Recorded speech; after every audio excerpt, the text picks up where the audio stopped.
صلی اللہ علیہ وسلم نے فرمایا قد اجرنا من اجرت یا ام ہانی، ام ہانی جس کو تم نے پناہ دے دی ہے اس کو میں بھی پناہ دیتا ہوں، جس کو تم نے پناہ دے دی ہے اس کو میں بھی پناہ دیتا ہوں، اور اس کو کوئی قتل نہیں کر سکتا ہے، علی بھی قتل نہیں کر سکتا۔ قال ام ہانی، ام ہانی فرماتی ہے وذاک الضحی، وہ جو 8 رکعت نماز پڑھی آپ صلی اللہ علیہ وسلم نے نماز پڑھی تھی 8 رکعت، وہ کون سی نماز تھی؟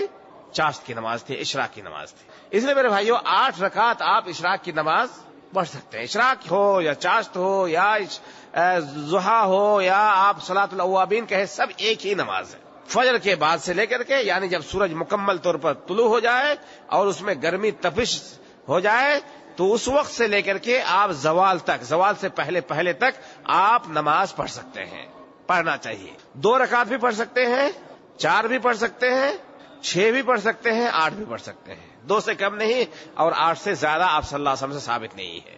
آپ نے کبھی کسی صحابی سے کہا 4 پڑھو، کسی سے کہا 6 پڑھو، کسی آپ خود 8 پڑھ رہے ہیں، اس لیے امت پر یہ آسانی ہے، اور یہ نماز کیا ہے میرے بھائی؟ سنت ہے، اگر کوئی پڑھنا چاہے تو پڑھ سکتا ہے اور اس کا ثواب ہے۔ آپ صلی اللہ علیہ وسلم نے صحابہ اکرام کو پڑھنے کا حکم دیا ہے، اس لیے صلاۃ الضحیٰ یا صلاۃ الاشراق یا صلاۃ الاوابین یہ سب سے کم کتنے رکعت ہے؟ 2 رکعت ہے، اور سب سے زیادہ 6 ہے، 8 ہے، 6 بھی پڑھ سکتے ہیں، 4 بھی پڑھ سکتے ہیں۔ اس حدیث میں جو امام بخاری رحمہ اللہ جس مقصد سے ذکر کرنا چاہتے ہیں وہ کیا ہے کہ میں نے دیکھا آپ صلی اللہ علیہ وسلم کو کہ 8 رکعت نماز آپ نے پڑھی ہے ملتحفا فی ثوب واحد، ایک ہی کپڑے کو لپیٹ کر کے آپ نماز پڑھ رہے ہیں۔ اور یہاں پہ ہمیں یہ معلوم ہے کہ اگر کسی کو کوئی مسلمان امان دے دے تو اس کی رعایت کرنی چاہیے، اس کی رعایت کرنی چاہیے۔